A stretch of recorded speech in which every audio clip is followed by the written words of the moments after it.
Welcome back to the Arsenal News Show. Mikel Merino, our brand new signing, is out injured for 2 months, guys. We now understand how long the injury will be for our brand new signing. Very, very unfortunate. Very, very bad news for Arsenal fans. But at least we know how long he's going to be out for now. And when we know he will obviously return to the Arsenal squad, I'm going to go through that. So we'll also be talking about Leandro Trossard, as he's been Arsenal have rejected a bid from Saudi to sign Leandro Trossard. So make sure you guys hit like buttons up, subscribe to the channel if you are new, and let's get into the video today. Welcome back, guys, to another Arsenal transfer news show. Declan Rice has officially signed for Arsenal. Players in before the start of the season, they'll get done before the start. So let's get into the first piece of news then. Mikel Merino, guys, of course, our brand new signing, is set to miss close to 2 months with a fractured shoulder suffered in the first Arsenal training session. There's hope Merino will have a chance to return after the October international break. And this is going by this guy called Sammy Mikel, who's a pretty reliable journalist over there. But yes, pretty much Mikel Merino, of course, our brand new signing, who he did sign from Real Sociedad, who's going to come into the midfield, is injured for 2 months, guys. How unlucky, how unfortunate. And you know what? If you guys don't know what happened, basically, he had his first training session with Arsenal, and in his first training session, he was on the floor. I think he went for a challenge or something. And basically, Gabriel Magalhaes injured him. He landed on top of him pretty much. Pause, guys, yeah? But he landed on top of him, and he obviously dislocated his shoulder. Well, not dislocated, but fractured, sorry, is the right word to use. Fractured the shoulder. So it is expected that he is out now, for a few months, 2 months' time. So he will be missing quite a lot of games, and obviously he will be returning after the October international break. And how unfortunate is this, man? I swear, this will only happen at Arsenal in his first training session. We've got our new signing. He's going to come in, be a vital role in the left number 8 role. What we've been missing last season. We was looking forward to, to seeing this guy in action. But now we have to wait a bit more longer until October, because the guy has fractured his shoulder, guys, and he's out for 2 months, meaning he'll miss quite a few games. Having said that, guys, we do right now we do have a few international breaks in between. As mentioned here, we've got the October one, and we have also this one right now. We're in an international break right now, so it's not like he's going to miss a handful of games, but there's still quite some big games in there as well. Yeah, you've got the likes of Tottenham away, Manchester City away, where he will be both missing the Champions League games. A few of them he is going to be missing as well. So possibly Liverpool at home as well, because I think that is in October. I'm pretty sure. So yeah, the guy is injured. Unfortunate, man. And it's only at Arsenal. I swear, I don't know what it is with Arsenal and players coming in and getting injured, because Thomas Partey had no injury record at Atletico Madrid. He comes to Arsenal and he's injured every single season. Gabriel Jesus injury prone. Tomiyasu injury prone. Like, I don't know what it is at Arsenal, but so many of our players just tend to pick up these injuries, man. And it is very, very frustrating indeed. Considering, this guy coming in obviously was a big part of, the way how Arteta wanted to play this season, a midfielder that we've been missing as well. But it just reminds me so much of what happened last season with the whole Jurriën Timber situation. I know Timber was an ACL injury and he's out for the whole entire season, effectively.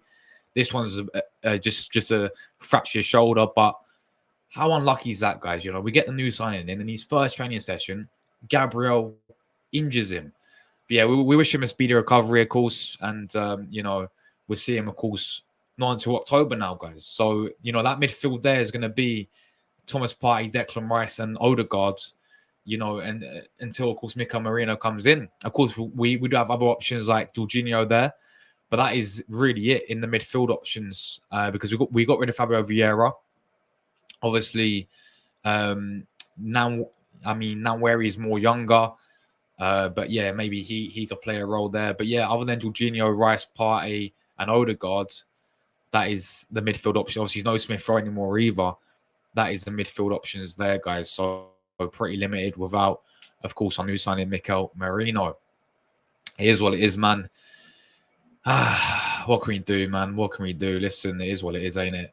But let's obviously move to another story today. A very interesting story indeed. And one where I looked at it, I thought, surely not. Surely not. But Saudi, because of course, if you got the window for us is closed, but Saudi window's open today. This is their last day. This is their deadline day for the Saudi window. And also, I think the Turkish window is also opened as well, because I saw, I think it's Victor Osimhen. I think, yeah, Victor, of course, Osimhen went to Galatasaray, didn't he? So, yeah, the windows are open. So, meaning players can still leave from Arsenal. We can still sell players. But looking like, in terms of Trossard, yes, Leandro Trossard, guys. So Fabrizio Romano says today, Arsenal today received the official bid from Al Ittihad in Saudi Arabia for Leandro Trossard. Of course, ahead of their transfer deadline in Saudi. The offer was worth 35 million euros, people. 35 million euros for Trossard they offered us. And Arsenal had 2 hours to discuss this internally. They knew in the recent days that the bid was coming for Trossard, but the decision is very clear. Let me try and say that again. They have no intention to sell Trossard. He's not for sale, as he's a really important player for Arteta. He's also a super professional who's really appreciated and popular in the dressing room. So Arsenal decided against selling Trossard. The decision has been made. Trossard stays at Arsenal, and there's no chance of him moving to Al Ittihad. So there we go, guys. Interesting that, you know, clubs like, you know, these Saudi clubs coming in for players like Trossard. But I'm glad. Yeah, this is a good decision by Edu. This is a good decision by Arsenal to keep Trossardinho. Yeah, this guy has to be kept at all costs, people. We cannot be selling this guy. And I had a little heart attack, almost had a heart attack when I saw this news. I was like, there's no way that Arsenal would go and accept a bit, this for Trossard and even think about selling his play. Because for me, this guy is absolute quality. Yeah, super clutch off the bench as well. And a player who is phenomenal. Like, I think this has been a quality signing. And remember, guys, we dodged a bullet because we was going to pay 85 million for Mikel Mudryk from Shakhtar Donetsk, but instead we opted for Leandro Trossard, and he's been brilliant for us. I know what people say, you know, he's more of a clutch player. You can bring off the bench, and I know he didn't have the greatest performances against Brighton the other day, but we know how quality this guy is. We know how important this guy is as well, and how many times this guy has turned up in the big games and in the big moments. It was going to be non-negotiable to get rid of this guy this window. I know he's getting a bit older now. You know, he's you know, getting age is not really on his side, but he's still for me, a very key player, a very important player. To this Arsenal side there. It's interesting that Arsenal didn't want to sell. Of course we didn't. But in terms of like Trossard's perspective, guys, yeah, if an offer like Saudi came in for him, hypothetically, do you think he would really go there? Considering the fact that he knows, if we're being honest with it, I know he came into the squad against Brighton, right? He knows Arteta favours Martinelli there ahead of him, right? I think you saw the way his body language when he celebrated against Aston Villa. Yeah, I could be over like exaggerating here, yeah. But you saw the body language that he was having again. Well, your celebration, yeah. There's an ice cold celebration, to be fair. Trossardinho was saying this, but of course he's known to be a player that, you know, is the guy to come off the bench and is a clutch player and all this. So I don't know, maybe in terms of the player's point of view, if you wanted consistent game time, would he have accepted with the wages over there in Saudi Arabia? I like to think not. It's just a question there. But of course, Ante wants to keep him. Great news there. Great player. I'm very happy that he's staying, guys, as well. I think it's non-negotiable to sell this player. Yeah, he's absolutely quality, man. We know he turns up in the big games, in the big moments. And he's not for sale. Simple as that. So, yeah, that is the news there, guys.